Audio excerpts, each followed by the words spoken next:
بسم اللہ الرحمن الرحیم الحمد للہ رب العالمین والصلاة والسلام علی سید الانبیاء والمرسلین وعلی آلہ واصحابہ وعطرتہ اجمعین اما بعد فاعوذ باللہ من الشیطان الرجیم بسم اللہ الرحمن الرحیم قال اللہ تبارک و تعالی فی القرآن المجید والفرقان الحمید لقد جاءکم رسول من انفسکم عزیز علیہ ما عنتم حریص علیکم بالمؤمنین رؤوف الرحیم وقال فی مقام آخر لقد کان لکم فی رسول اللہ اسوۃ حسنہ صدق اللہ مولانا العظیم وبلغنا رسولہ النبی الکریم اللہم صلی علی سیدنا و مولانا محمد الفاتح لما اغلق والخاتم لما سبق ناصر الحق بالحق والہادی الی صراطک المستقیم وعلی آلہ حق قدرہ ومقدارہ العظیم۔ معزز و محتشم جمیع شرکائے کورس ضیاء us سیرہ مرکزی دارالعلوم محمدیہ غوثیہ بھیرہ شریف، الحمدللہ جنوری 2021 میں مرکزی دارالعلوم محمدیہ غوثیہ بھیرہ شریف کے پلیٹ فارم سے حضرت پیر طریقت رہبر شریعت مجاہد تحریک ختم نبوت حضرت پیر محمد امین الحسنات شاہ صاحب دامت برکاتہم القدسیہ آپ کی سیادت اور سرپرستی میں، اور پیرزادہ ڈاکٹر ابو الحسن محمد شاہ صاحب الازھری لخت جگر حضور ضیاء الامت رحمۃ اللہ تعالی علیہ، آپ کی زیر نگرانی ضیاء us سیرہ کورس کا آج آغاز کیا جا رہا ہے، جس کا مقصد یہ ہے کہ تمام شرکائے کورس اور ہم سب مل کر حضور سید عالم نور مجسم محمد الرسول اللہ صلی اللہ علیہ وآلہ وسلم کی ضیاء بار سیرت کا ذکر کریں، اور اس نبی مکرم صلی اللہ علیہ وسلم کی سیرت کو سمجھنے کی کوشش کریں کہ جن کے بارے میں اللہ رب العزت نے ارشاد فرمایا کہ آپ کی زندگی میں قیامت تک آنے والے مسلمانوں کے لیے اسوہ حسنہ ہے۔ اور اس سلسلے میں ہم نے ضیاء الامت جسٹس پیر محمد کرم شاہ صاحب الازھری رحمۃ اللہ تعالی علیہ آپ کی جو شہرہ آفاق تصنیف ضیاء النبی ہے، جس کو آپ نے سال ہا سال کی عرق ریزی اور محنت سے آپ نے اس کو تصنیف فرمایا ہے، اس کا انتخاب کیا ہے۔ اور اس کے انتخاب کی وجہ یہ ہے کہ جس قدر خوبصورت یہ سیرت ہے اور جتنی پربہار یہ کتاب ہے کہ اس میں حضور صلی اللہ علیہ وآلہ وسلم کے زمانے سے لے کر آپ کے وصال مبارک تک، پیدائش سے وصال تک پوری سیرت پاک کو انتہائی عشق و محبت سے معمور انداز میں بیان کیا گیا ہے۔ اور ہوتا یہ ہے کہ بعض اوقات محبت اور عشق کی مستی اور کیف میں لکھنے والا شخص جو ہے وہ اپنے جذبات کا شکار ہو کر بعض اوقات حقائق سے انحراف بھی کر جاتا ہے، لیکن ضیاء النبی شریف کا خاصہ یہ ہے کہ اس میں دلیل کی قوت کے ساتھ اور امہات کتب جو سیرت کی ہیں اور جمیع مصادر شریعت کو پیش نظر رکھ کے انتہائی باموثق اور ایتھینٹک سورسز کے ذریعے سیرت النبی صلی اللہ علیہ وسلم کو مرتب کیا گیا ہے۔ تو یہ علمی حلقوں اور پڑھے لکھے اشخاص کے لیے بھی اور تمام حضور صلی اللہ علیہ وسلم کے غلاموں کے لیے ایک عظیم سرمایہ ہے۔ اس لیے ضیاء النبی شریف کی جو 7 جلدیں ہیں، اب آج کے اس دور میں جو کہ گلوبلائزیشن کا ایک دور ہے اور جس میں دوڑ لگی ہوئی ہے، مادیت ہے، تو بہت مشکل ہوتا ہے کہ پوری سیرت پاک کو پڑھنا اور بالخصوص 7 جلدوں کا مطالعہ کرنا۔ اور پھر ایسے بھی بہت سے افراد ہیں جو اردو لینگویج صحیح طریقے سے پڑھ کے انڈرسٹینڈ نہیں کر سکتے، سمجھ نہیں سکتے۔ تو ہم نے یہ کوشش کی کہ ایک ایسا کورس ڈیزائن کیا جائے جس میں 20 دنوں کے اندر ضیاء النبی شریف کی 7 جلدوں کا خلاصہ پیش کر دیا جائے کہ پیر صاحب قبلہ نے مین آرگومنٹس اس میں کیا کیے ہیں، کس طریقے سے حضور صلی اللہ علیہ وسلم کی سیرت کا ذکر کیا ہے۔ تو انشاءاللہ آج سے بلا تمہید ہم پہلی جلد کا آغاز کر رہے ہیں، اور میرے ساتھ محترم المقام جناب پروفیسر بابر حسین بابر صاحب زیدہ مجدہ، آپ سینئر مدرس ہیں مرکزی دارالعلوم محمدیہ غوثیہ بھیرہ شریف کے، اور آپ کے ساتھ ساتھ علامہ مفتی ضیاء المصطفیٰ صاحب، اور یہ ہمارے نائب مفتی ہیں، اور علامہ مفتی خالد بٹ صاحب بھی ان لیکچرز میں اور اس تلخیصات میں شریک ہوں گے۔ اللہ تعالیٰ ان کے علم و فضل میں بھی برکتیں نصیب فرمائے۔ تو آئیے آج ہم جو پہلی جلد ہے ضیاء النبی شریف کی، اس کا آغاز کرتے ہیں، اور اس کے پہلے 100 صفحے میرے ذمہ ہیں کہ ان کی تلخیص پیش کرنا ہے۔ تو ضیاء النبی شریف کی جو پہلی جلد ہے اس میں حضور صلی اللہ علیہ وآلہ وسلم کی سیرت کا ذکر کرنے سے پہلے حضور ضیاء الامت رحمۃ اللہ تعالیٰ علیہ نے جو مقدمہ لکھا ہے اس مقدمے کو بہت زیادہ طول نہیں دیا، وہ بہت زیادہ ٹو دا پوائنٹ ہے۔ آپ اس میں یوں شروع فرماتے ہیں کہ حضرت سیدنا عیسیٰ علیہ السلام کے رفع آسمانی کے بعد 571 سال کا زمانہ گزر چکا تھا، اور لوگوں نے آپ کی تعلیمات کو مسخ کر کے ان کی صورت بگاڑ دی تھی، وہ فرقوں میں بٹ چکے تھے، عقیدہ توحید کو بدل کر حضرت عیسیٰ کو اللہ کا بیٹا کہنا شروع کر دیا تھا۔ تمام انبیاء کرام توحید کا ڈنکا بجانے تشریف لائے، لیکن حضرت عیسیٰ علیہ السلام کو الوہیت میں شریک ٹھہرا کر دین کا حلیہ بگاڑ دیا گیا۔ تو یہ سلسلہ جو ہے یہ اپنے عروج پہ تھا، اور حضرت عیسیٰ علیہ السلام کی تعلیمات نعوذ باللہ مسخ کر دی گئی تھیں، اور 6 صدی ہجری پوری کائنات ارضی میں شرک و بدعت اور بت پرستی کی بیماری عام ہو چکی تھی۔ اخلاقی، معاشرتی، معاشی اور سیاسی زندگی میں فسادات عروج پر تھے۔ قرآن نے ان حالات کو یوں بیان کیا وَإِن كَانُوا مِن قَبْلُ لَفِي ضَلَالٍ مُبِينٍ، کہ حضور صلی اللہ علیہ وسلم کی آمد سے پہلے وہ ضلال مبین یعنی کھلی گمراہی کے اندر مبتلا تھے۔ تو پیر صاحب لکھتے ہیں کہ سیرت مصطفیٰ صلی اللہ علیہ وسلم کا تذکرہ کرنے سے پہلے اس ضلال مبین کو سمجھنا ضروری ہے جس میں پوری کائنات بھٹک رہی تھی، تاکہ ہم پھر نبی پاک صلی اللہ علیہ وسلم کی برکتوں سے صحیح معنوں میں آشکار ہو سکیں۔ اس لیے آپ نے پہلی جلد کا نام شب دیجور رکھا اور دوسری جلد کا نام صبح نور رکھا، یعنی حضور صلی اللہ علیہ وسلم کی آمد سے پہلے کے حالات دیکھیں، دنیا کس قدر تاریک تھی، کتنی ظلمتیں تھیں، کتنے جو ہے وہ کائنات کے لوگوں پہ ظلم و ستم ہو رہے تھے۔ تو اس کو شب دیجور یعنی تاریک رات کے عنوان سے اس میں آپ نے اس وقت دنیا کی جو متمدن اور بڑی بڑی طاقتیں اور قوتیں مکہ مکرمہ کے ارد گرد آباد تھیں، اور مکہ ایک دل کی مانند درمیان میں تھا، اور اس کے ایک طرف جو ہے وہ فارس ایران کی سلطنت تھی، دوسری طرف روم، اور یہ اس وقت کی بڑی سپر پاورز تھیں۔ پھر ہندوستان، چین، روم اور مصر اور جزیرہ عرب، یہ وہ بڑے بڑے ممالک ہیں جن کا ذکر پیر صاحب نے پہلی جلد میں بڑی تفصیل کے ساتھ کیا، اور اس میں ہر ایک ملک کو لیا، مثلا ایران سپر پاور ہے تو اس کو لیا، اور پھر پہلے اس کی ان کا عقائد کیا تھے، اور پھر ان کی معاشی حالت کیا تھی، معاشرتی حالت کیا تھی، اخلاقی حالت کیا تھی، تاکہ ایک جائزہ ہمیں ہو جائے کہ دنیا کن حالات سے گزر رہی تھی۔ تو آپ نے اس کو اسی لیے سننا ہے، اگرچہ اس میں بڑی عجیب و غریب باتیں ہوں گی، لیکن سیرت کو سمجھنے سے پہلے یہ پورا جب ہمارے ذہن میں آئے گا کہ ان لوگوں کی کیفیت کیا تھی اور وہ کس قدر ظلمتوں کا شکار تھے، تو پھر سیرت النبی کی بہاروں کو سمجھنا آسان ہو جائے۔ سب سے پہلے آپ بیان فرماتے ہیں ایران کو، کہ ایران کا حدود اربع اس دور میں موجودہ حدود سے مختلف تھا، اور ایران میں رہنے والے لوگوں کو کہا جاتا تھا آریائی۔ تو یہ جو آریہ لوگ تھے، تو یہ اس وقت، آج کل تو یہ سلطنت سمٹ گئی، تھوڑے سے لوگ رہ گئے، اس وقت اس میں بلوچستان بھی تھا، کچھ مکران بھی تھا، کرمان بھی تھا، سیستان، خراسان، ماوراء النہر، اصفہان، افغانستان آج جو ہے یہ بھی اس وقت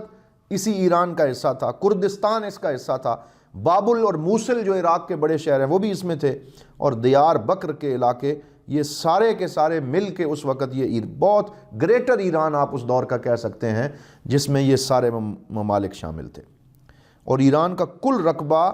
جو آج کے دور میں 6,28,000 میل ہے اس وقت، تو آپ اندازہ کریں کہ اس دور میں یہ کتنا بڑا رقبہ ہوگا جس میں یہ ایران آباد تھا۔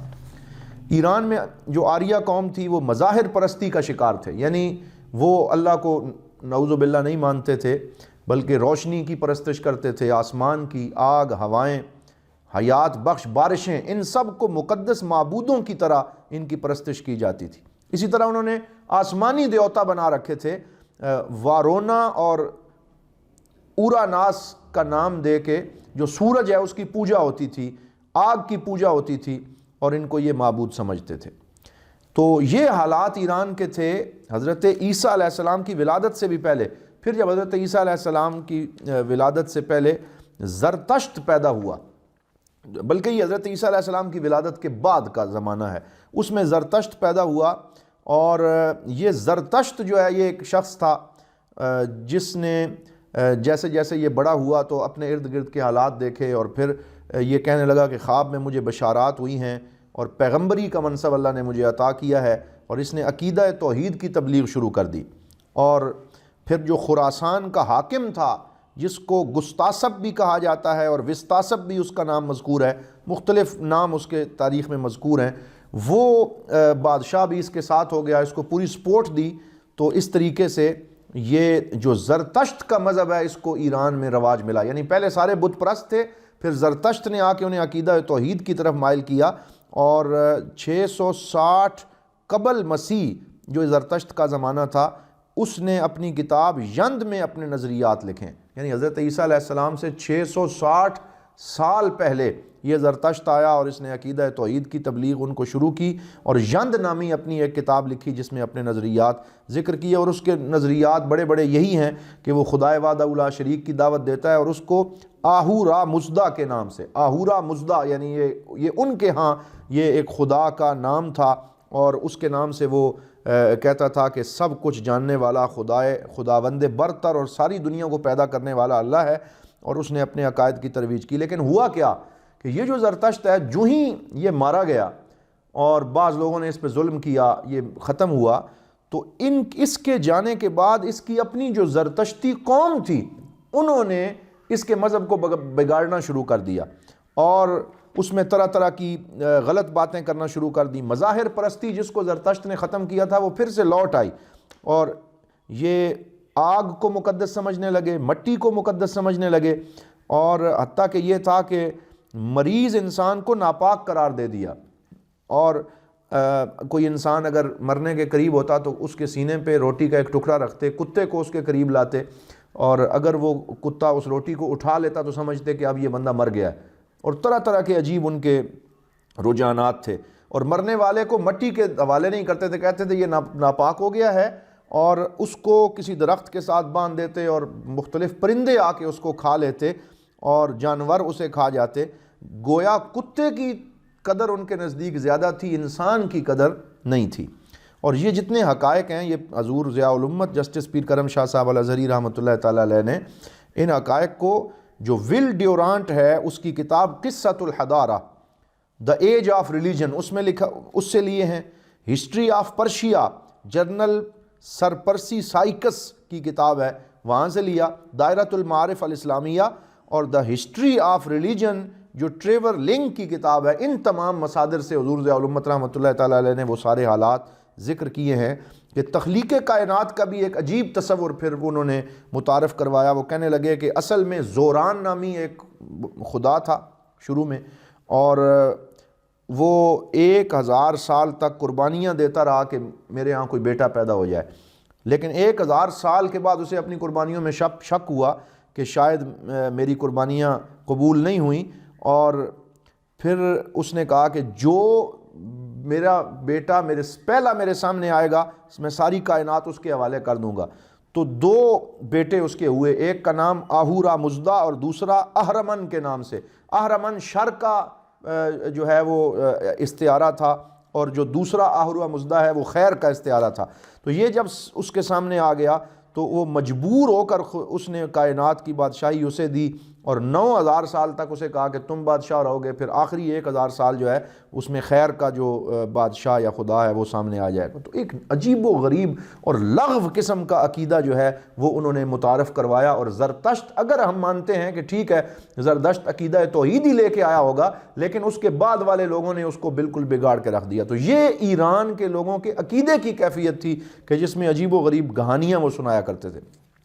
عقیدہ قیامت کے بارے میں وہ یہ کہتے تھے کہ حیات بعد الموت کا عقیدہ آریوں کے قدیم اور بنیادی عقائد میں سے تھا، اور ان کو یہ تو وہ کہتے تھے کہ واقعی مرنے کے بعد انسان کو زندہ کیا جائے گا، اور اگر دنیاوی زندگی میں نیک کام کیے ہوں گے تو اجر ملے گا، اور اگر اس نے برے کام کیے ہیں، اپنی زندگی بسر کی ہے، تو گناہوں کی سزا بھگتنی ہوگی۔ اچھا،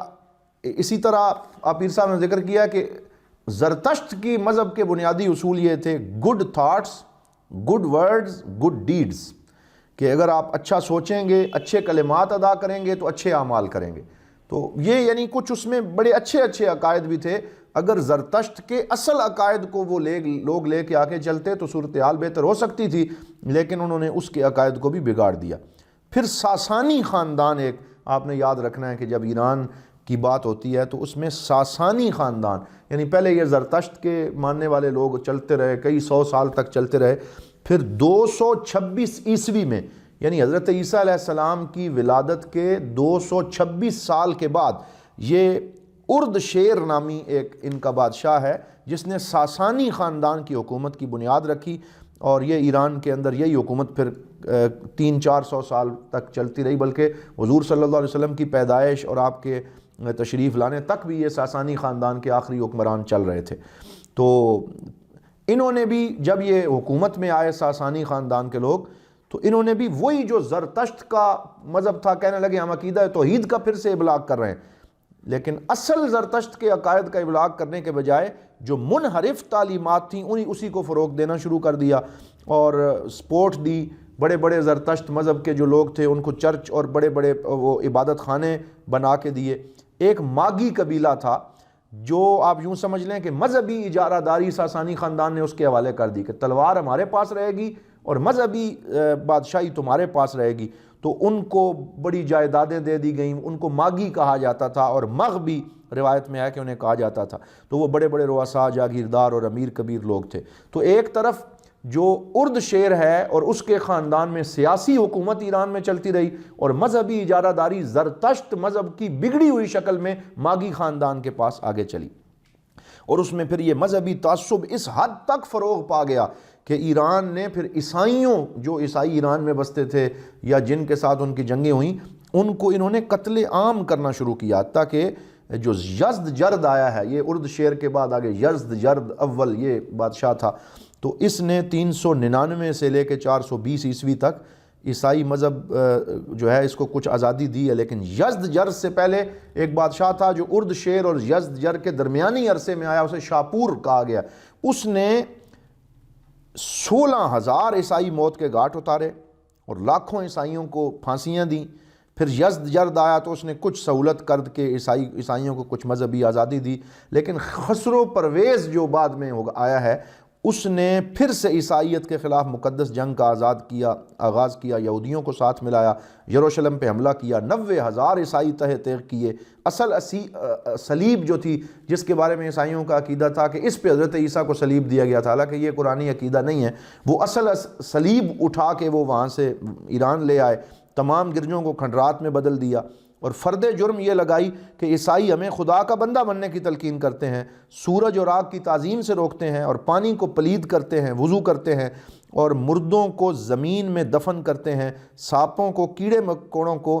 اچھے خدا کی تخلیق سمجھتے ہیں۔ اور یہ زرتشتی یہ سمجھتے تھے کہ نعوذ باللہ خدا دو ہیں، ایک خیر کا خدا ہے اور ایک شر کا خدا ہے، اچھی چیزیں خیر کا خدا بناتا ہے اور بری چیزیں شر کا خدا تخلیق کرتا ہے، تو اس لیے وہ عیسائیوں کے خلاف ہو گئے۔ اور یہ جو زرتشت مذہب میں خیر اور شر کے الگ الگ خدا ہیں، میں سمجھتا ہوں یہ جو ایک ہیرو اور ولن کا تصور ہے نا، تقریباً وہ ایک تصور جو ہے اس کو انہوں نے رواج دیا، نعوذ باللہ۔ پھر ایران کے سیاسی حالات تھوڑے سے جو ہیں اس کو ہم دیکھتے ہیں۔ تو ایران میں جو پارتھی ہیں ان کی حکومت تھی۔ پارتھی ایک قوم ہے، پہلے ان کی حکومت رہی اور 7 خاندانوں کو برتری حاصل تھی پارتھیوں کے دور میں۔ 2 شاہی خاندان، 2 تاج پہنانے والے، کچھ مذہبی خاندان تھے جو عوام کا استحصال کرتے، سیاہ و سفید کے مالک تھے۔ پارتھیوں کے دور میں ایران 240 چھوٹی ریاستوں میں بٹ چکا تھا، جسے طوائف الملوکی کہا جاتا ہے۔ ہر گاؤں میں کسی بندے نے اپنی بادشاہی قائم کر دی اور اس طریقے سے معاملہ چل رہا تھا۔ اور پھر یہ جب ساسانی خاندان کی حکومت آئی پارتھیوں کے بعد، تو انہوں نے طوائف الملوکی ختم کر کے پورا ملک اپنے کنٹرول میں کیا، اور یہ تھیوکریٹ تھے۔ تھیوکریسی اس کو کہا جاتا ہے کہ خدا کا نام لے کے اپنی سلطنت کو قائم کرنا، کہ ہمیں اللہ تعالیٰ نے اختیار دیا ہے اور ہم اس اختیار کو لے کے آگے چل رہے ہیں۔ اور ارد شیر کے بارے میں بڑی عجیب و غریب داستانیں ہیں کہ یہ ایک چروائے کا بیٹا تھا، اور اس چروائے کو بڑا ایک مقدس بندہ سمجھ کے سامنے لایا گیا، تو بادشاہ نے اپنی بیٹی کی شادی اس چروائے سے کر دی، تو وہاں سے ارد شیر پیدا ہوا، پھر وہ بادشاہ بنا، اور وہاں سے ساسانی خاندان کی حکومت کا آغاز ہوا۔ لیکن ایک بات یہاں میں عرض کرنا چاہوں گا کہ مسعودی نے مروج الذہب میں لکھا، یہ پیر صاحب نے بھی، حضور ضیاء رحمۃ اللہ تعالی علیہ نے اس کو انڈوز کیا اور اس کو ضیاء- u-Nabi شریف میں لکھا کہ جو منشور حکومت ارد شیر نے دیا تھا اگر وہ اس پہ بھی چلتا رہتا تو اس میں بڑی اچھی باتیں تھیں. مثال کے طور پہ عدل کی بڑی بات کرتا ہے. سب سے پہلی تقریر جو ارد شیر نے کی وہ یہ تھی کہ ساری تعریفیں اللہ کی جس نے نعمتیں بخشیں، زمین کو ہمارے لیے مسخر کیا، ہم عدل قائم کریں گے، ملکوں کو فضل و احسان سے آباد کریں گے. شروع میں ارد شیر نے عدل کا بول بالا کیا اور کہا کہ عدل کے بغیر ریاست قائم نہیں رہ سکتی. زرتشت مذہب کو فروغ دیا. ارد شیر کا مشہور قول ہے there can be no power without an army, no army without money,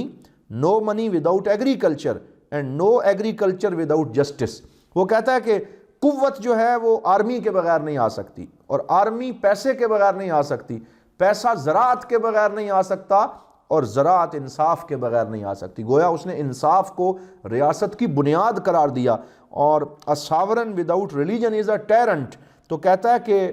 جو ایک حکمران ہے مذہب کے بغیر وہ ظالم اور جابر ہوتا ہے. جیسے اقبال نے کہا کہ جدا ہو دین سیاست سے تو رہ جاتی ہے چنگیزی. تو ارد شیر کے یہ ابتدائی تصورات تو بہت اچھے تھے، لیکن بعد میں انہوں نے تھیوکریسی کے ذریعے یعنی لوگوں پہ یہ تاثر ڈالا کہ اللہ نے ساسانی خاندان کو حکومت دے دی ہے، اب یہ حکومت ساسانی خاندان کے علاوہ کہیں باہر نہیں جا سکتی. تو ایک تسلط قائم کیا، اپنی تصویریں بنوائیں، بڑی بڑی دیواروں پہ ان کی تصویریں ہوتی ہیں، اور تصویر اس طرح کی ہوتی نعوذ باللہ کہ بھگوان یا خدا نعوذ باللہ جو ہے ان کو باقاعدہ تصویر بناتے اور کہتے کہ دیکھو یہ اللہ جو ہے، جس طرح ٹرافی کسی کو دی جاتی ہے، اللہ حکومت آگے ساسانی خاندان کے ارد شیر کو یا خسرو کو دے رہا ہے. اس طرح کی انہوں نے تصویریں بنائیں اور لوگوں پر یہ تاثر قائم کیا کہ ہم حکومت دے رہے ہیں. اسی طرح ایک بات یہاں یہ بھی ان کی ہے کہ ہر طرح کی بغاوت کو کچلنے کے لیے انہوں نے بڑے بڑے ظلم بھی کیے کہ ہماری حکومت لمبی چلے. اور بادشاہ کو ہر سیاہ و سفید کا اختیار تھا، اس پر کوئی اعتراض نہیں کر سکتا تھا. رعایا کے جوانوں کے لیے فوج میں شمولیت ضروری تھی. ایک باپ نے 5ویں بچے کے لیے اجازت مانگی. مثلا یہ واقعہ لکھا ہوا ہے کہ ایک باپ نے کہا کہ 4 بچے تو میں نے فوج کو دے دیے ہیں، ایک کوئی اور کام بھی کر لے، تو اس نے 5 کے بچوں کو کٹوا دیا کہ اس کے باپ نے اعتراض کیوں کیا، سب کو مروا دیا. یعنی اس حد تک ظلم اور بربریت کا دورہ ایرانیوں نے کر رکھا تھا. اور پھر وہ جو پیر صاحب نے ان کے بارے میں جو منظر کشی کی ہے کہ پردے لگے ہوتے مخمل کے اور ریشم کے، اور اس کے اندر وہ ان کا بادشاہ بیٹھا ہوتا، وزراء اور سارے درباری بیٹھتے، اور اچانک جب پردہ ہٹتا تو بادشاہ ایک بڑے سے تخت پہ ہوتا، مور چالو سے ہو رہا ہوتا، اور اس کے سر کے اوپر تقریباً جو موتیوں سے اور ڈائمنڈز اور ہیروں سے جو جڑا ہوا جو تاج ہے وہ تقریباً 91 کلو کا، یعنی کئی من کا تاج اس کے سر پہ ہوتا، اور اس کو ایک ایسی رسی کے ساتھ اوپر باندھا ہوا ہوتا کہ جو رسی ان حاضرین کو نظر نہیں آ رہی ہوتی تھی، اتنی باریک اور اتنی مضبوط تھی. یعنی دور سے ایسا ہی لگتا کہ اس نے وہ اپنے سر پہ تاج سجایا ہوا ہے، لیکن وہ اصل میں تو اوپر بندھا ہوا ہوتا، اور اس تاج کے ذریعے وہ بیٹھ کے اپنا روب جماتے. اور رعایا کے لیے سجدہ لازم تھا، جو آئے سجدہ کرے، اور سجدے کے بغیر نو انٹری، اور جو سجدہ نہ کرے اس کا سر کاٹ دیا جاتا. اور منادی جو ہے وہ ندا لگا کے کہتا کہ اے لوگو اپنے زبانوں سے کہو کہ تمہارے سر کی حفاظت کریں، کہ تم بادشاہ کے دربار میں آ گئے ہو، کہ تمہاری زبان اگر تھوڑی سی بھی پھسل گئی تو تمہارا سر اتار دیا جائے گا. تو اس طریقے سے یہ ساری باتیں. پھر ایران کے جو تھوڑے سے پھر یہ بھی ہے کہ جب وہ بادشاہ باہر نکلتے تو ان کے ساتھ 3000 بیویاں، ایک وہ خسرو جو ہے 3000 اس کی بیویاں تھیں، عیش و عشرت عروج پر تھی، کئی ہزار غلام باورچی خدمت گزار ساتھ رہتے. اور خسرو پرویز اور ہرقل جو قیصر روم تھا، یہ یعنی ایران اور روم کی آپس میں ٹسل چلتی تھی اور جنگیں تھیں، تو ان کے درمیان جو خط و کتابت ہوئی ہے اس میں انہوں نے ایک دوسرے کو بڑے حقیر الفاظ میں یاد کیا ہے، جس میں کسی طرح کی اخلاقیات جو ہیں سامنے نہیں. اور نوشروان یعنی یہ جو ارد شیر ہے، اس کے بعد یزد جرد اول ہے، یزد جرد دوم ہے، پھر یہ خسرو پرویز ہے، پھر نوشروان ہے. اب یہ نوشروان کے بارے میں یہ تصور تھا کہ یہ ان کا کوئی عادل حکمران ہے، نوشروان عادل اسے کہا جاتا ہے. اور اس کے عدل کا عالم یہ کہ جس دن پہلے دن وہ تخت پہ بیٹھا، اس کے 9 سگے بھائی تھے، اس نے سب کو پہلے دن قتل کروا دیا کہ کوئی میری جگہ مجھ سے تخت نہ چھین لے. تو یہ اس کے عدل و انصاف کا عالم تھا جس کو یہاں لکھا گیا. ایران کے معاشرتی حالات یہ تھے کہ معاشرہ مختلف طبقات میں منقسم تھا، اور ان طبقات میں سے کوئی طبقہ چھوڑنے کی کسی کو اجازت نہیں تھی. جو موچی ہے اس کے بچوں نے بھی موچی ہی رہنا ہے، اور جو حکمران ہے اس کے بچوں نے حکمران رہنا ہے. اور یہ طبقاتی تقسیم بہت گہری ہو چکی تھی. اعلیٰ طبقے کو مراعات حاصل تھیں، اور اسی طرح جو پسے ہوئے طبقات ہیں ان کی کوئی حالت نہیں تھی.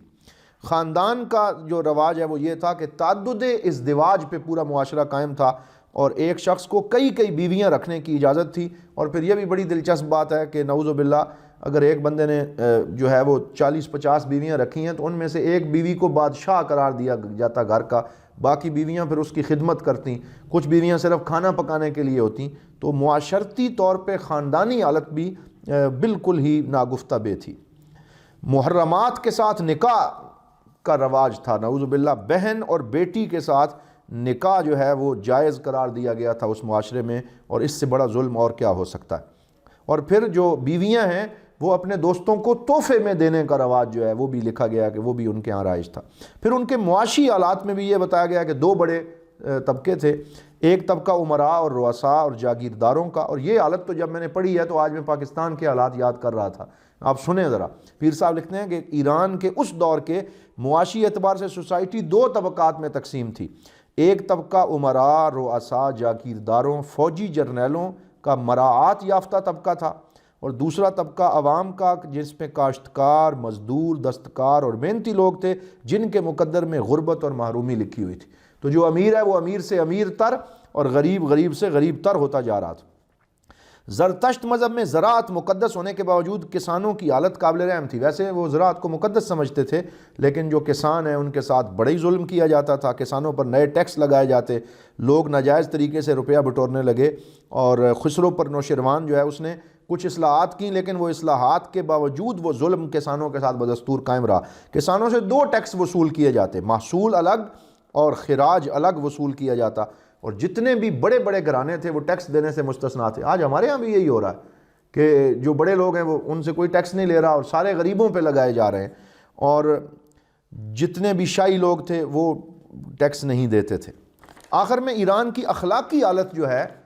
اس کو بھی دیکھ لیجئے کہ جہاں معاشرتی حالت اتنی ابتر ہو کہ بیٹی اور بہن کو منکوحہ بنایا جائے اور بیوی کو عاریتاً کسی دوست کے حوالے کرنا ناپسندیدہ نہ سمجھا جائے، وہاں عزت نفس کے بارے میں سوچنا اور جنسی بے روی پر کوئی قدغن لگانا کیسے ممکن ہو سکتا ہے. لہذا ایران میں زنا، بدکاری یہ عام اس کا رواج تھا. شراب سرے عام پی جاتی تھی. اور ان حالات میں